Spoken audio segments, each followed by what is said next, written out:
Muito boa noite. Hoje é dia 11 de setembro de 2023.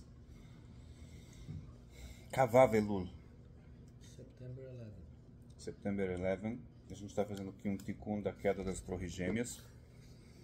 E para fazer esse tikkun, a gente está eriguindo a memória dos nossos grandes baluartes da nossa história e do nosso Talmud.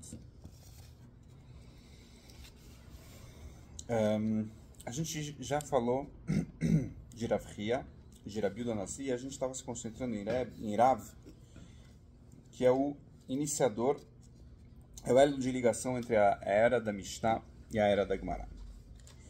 E ainda não esgotamos todo o assunto sobre ele. E eu estou vendo aqui ainda nosso livro, que chama-se Sefer Rabotenu, é um livro espetacular, tá? A gente já tem outros livros aqui na nossa bibliografia que a gente está preparando, mas esse aqui é uma boa base. Depois, quem sabe, nos links do canal a gente coloca as informações. Asarat Varim Shel Hassidut Nahag Bahem Rav. 10 coisas de Hassidut.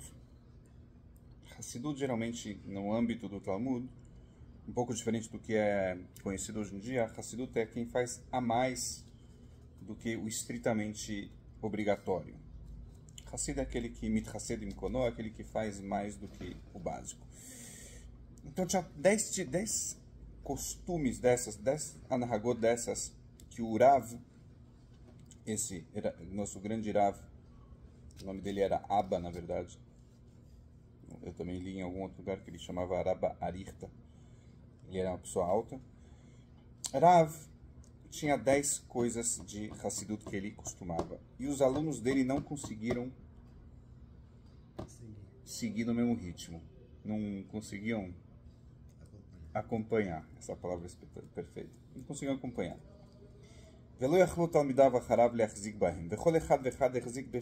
que acontece? Todos eles não conseguiram adotar tudo que ele fazia os 10. Mas o que acontece? Se eu não me engano, aqui não está nesse contexto, não está. Não sei se eles vão falar mais para frente, mas que eu me lembro que essa era um legado que Rav deixou póstumo, e esses 10 alunos tentaram acompanhar, tentaram seguir esses costumes, essas anahagot, depois do falecimento de Rav. Aqui no texto que a gente está lendo aqui não está escrito isso. E esse texto a seguir foi elaborado al Pitshuvot HaGeonim Sharei Teshuvah. Tá? Muitas coisas ele pega de dentro do Talmud, de Midrashim, e ele pega em outras fontes também anexas. Por isso que o trabalho aqui é muito legal. Ele tinha 10 costumes e os alunos dele não conseguiram seguir, mas eles fizeram uma divisão desses costumes. Ve'eluhem. E um deles, essa é a lista. Arishoná, primeira coisa, Lo hayamealech arba amot bekumaz kufa. Ele não andava 4 amot com corpo ereto. Sinal de, talvez, arrogância, altividade, ou uma pessoa prepotência, talvez, né? Então ele não andava 4 amot bekumaz kufa. Rav Yehuda Harav. Quem que escolheu para seguir esse caminho foi Rav Yehuda, um dos alunos dele. Shniá, segunda coisa. Lo hayam mehalech arba amot begilu yarosh. Ele nunca andava com a cabeça descoberta. Hoje em dia isso é totalmente comum, mas eu acho que naquela época talvez era um pouco diferente. E ele nunca andava sem cobertura na cabeça. Nahag Rav Huna Harav. Rav Huna, aluno dele, seguiu esse costume. Shlishit, terceira, Kiem Shalosh Seudot Beshabat Kol Yamav. Ele fazia as 3 seudot, que hoje pra gente também é normal. Ele fazia Shaleshides todo o Shabat. E graças a Deus a gente mais ou menos consegue seguir isso também. Quem seguiu esse costume foi Rav Nachman. Revi'it. Shaleshides talvez com motzi. Bem colocado. Pode ser que é isso. E para virar uma seudá virava motzi. A gente às vezes faz com misonot, com as frutas. Ele seguia sempre fazendo as 3 seudot. Revi'it loyamabit latzdadi. Ele nunca olhava para os lados. Uma pessoa que ela tem um foco, né?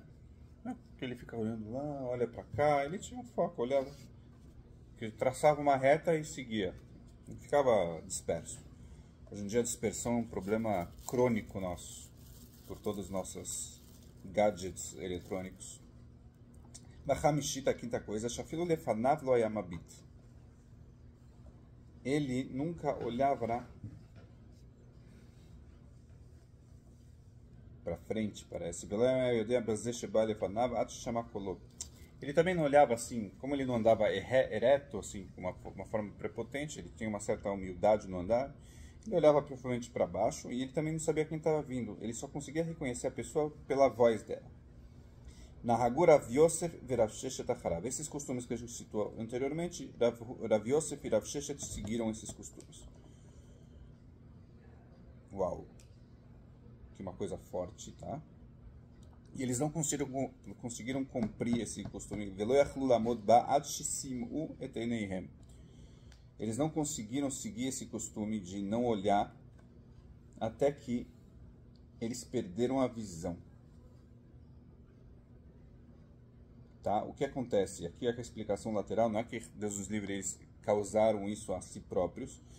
Esse costume de eles não usarem frequentemente a visão acabou diminuindo a capacidade deles de ver, e aí eles se acostumaram com aquela situação, digamos assim.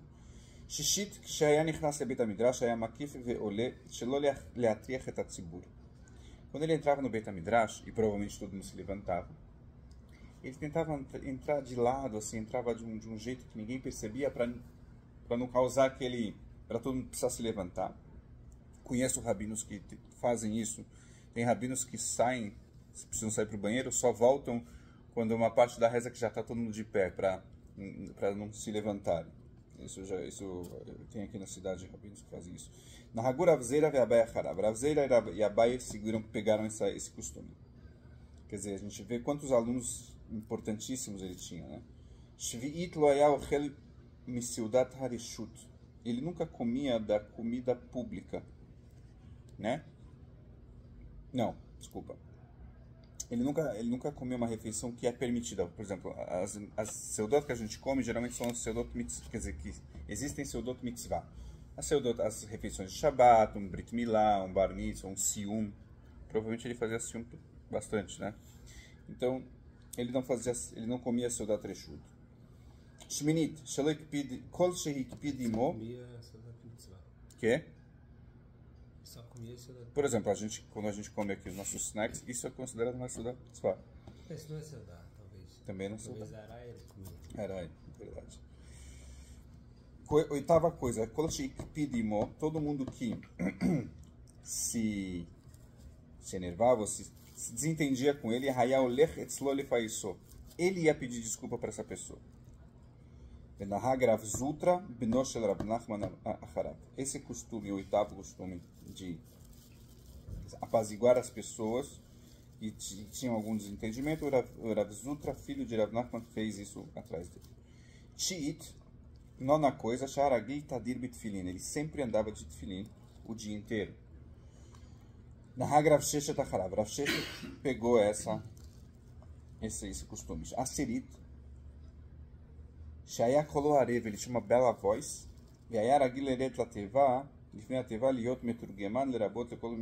Ele tinha uma bela voz. Como naquela época não tinha esses apetrechos eletrônicos como microfones e tal, então existia tipo de um serviço que um fazia para o outro para ser um meturgeman, ser uma pessoa que ia lá e repetia de voz alta o que a pessoa estivesse falando. Então ele fazia isso para o seu Rav, para qualquer pessoa que precisasse, ele ia lá e fazia esse serviço de ser um meturgeman. O que ele cumpria com isso? Ele fazia que ele cumpria o passuco de Mishlei, que fala: honre o seu Deus, mehonecha, com suas posses, com o seu tesouro. E aqui, na verdade, o tesouro era uma característica, era uma virtude, era um atributo que ele tinha, que era uma bela voz. Ele doava isso, ele, quer dizer, usava isso como serviço para coisas de puxar, para servir os outros, fazer shiurim e tal.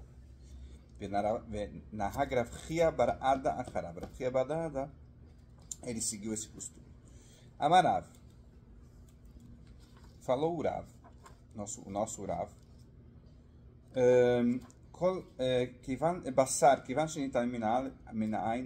Uma carne que saiu da visão de alguém,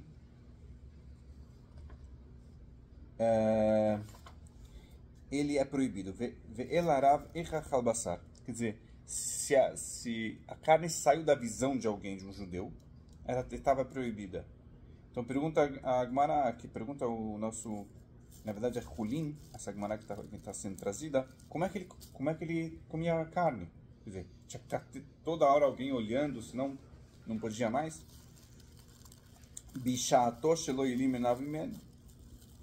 Como assim? O que acontece? Ele fala o seguinte: fazia shritá, ele não parava de observar aquela carne até que alguém colocasse ela dentro da panela e coisasse. Tá? Até que quando ele ficava perto da shritá, ficava olhando até alguém colocar na grelha e aí ele comia. Ele não tirava os olhos da carne. É uma coisa de extremo zelo em termos de kashrut, etc. Bikashta emor batzarur vechatum ve'od besiman kezo shel Rav Huna kshaya mechatcho b'sulchat ananot. Ou seja, tinha um método de cortar a carne com uma forma muito específica, e aí essa forma específica era um sinal de que era kasher. Eles tinham um jeito de cortar especial que era kasher, mas se não fosse dessa forma ele não comia carne, mesmo que ele sabia que quem que fez a shkita, mas se não tivesse esse extremo zelo em acompanhar, né, como que era a carne e da procedência da carne, ele não comia carne. Eu vou pular aqui um pouco para frente. Estou vendo que tem um caso que é famoso, que se conta nos Ayamim Noraim. Rav Ayalo Davar Im Tabach Echad. O Rav ele teve um desentendimento com um certo açougueiro. Açougueiro naquela época era o próprio açougueiro, era o próprio churreto, eu acho. Ele era o dono do açougue.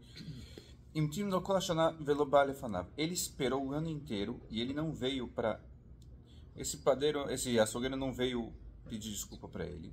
Veio uma Kippurim, na véspera de um Kippur, amarelo, Elechani veio falecendo. Sabe o que? Eu vou lá. Ele viu que por chegar com esse desentendimento, eu vou lá resolver isso. Para que eu tenha o meu coração pleno no grande dia. Pagabo Rav Huna. Encontrou o Rav Huna, ele na rua, provavelmente ele não devia circular muito. Ele falou: o que você está fazendo aqui na rua? Para onde você está indo? Amar lo eichano lechmar, amar lo lefayes tploni. Eu vou lá apaziguar fulano.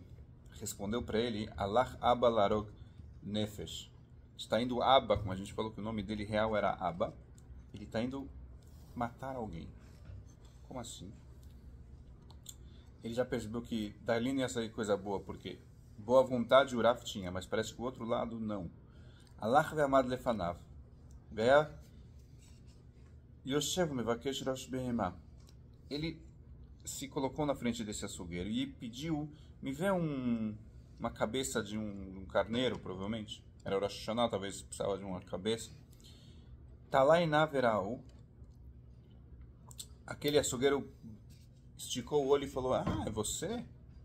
Abatá? Lech en liessekimach.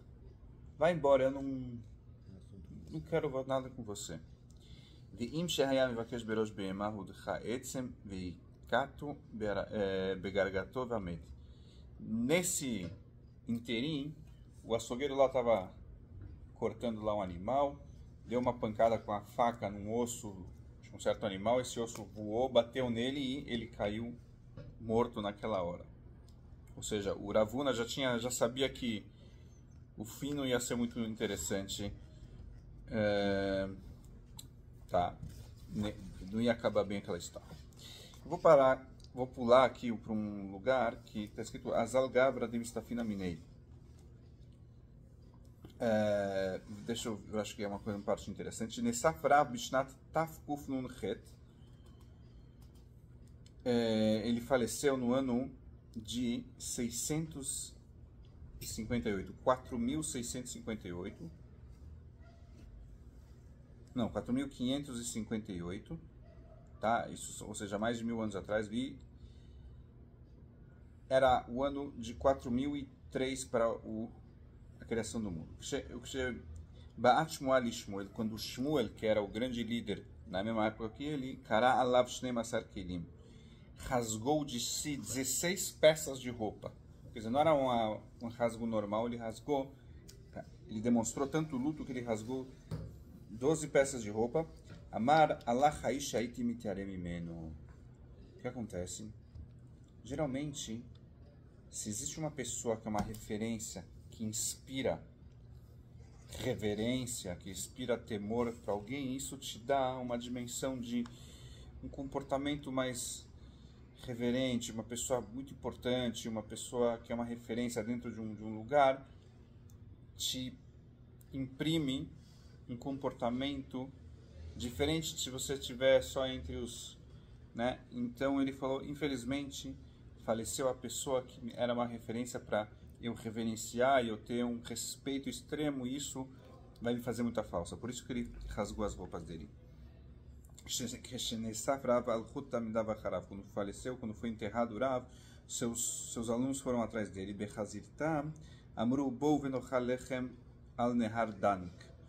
Quando eles voltaram, eles falaram, vamos comer pão sobre esse rio chamado Dank. Provavelmente isso era tipo de uma Seudat Avraham, talvez.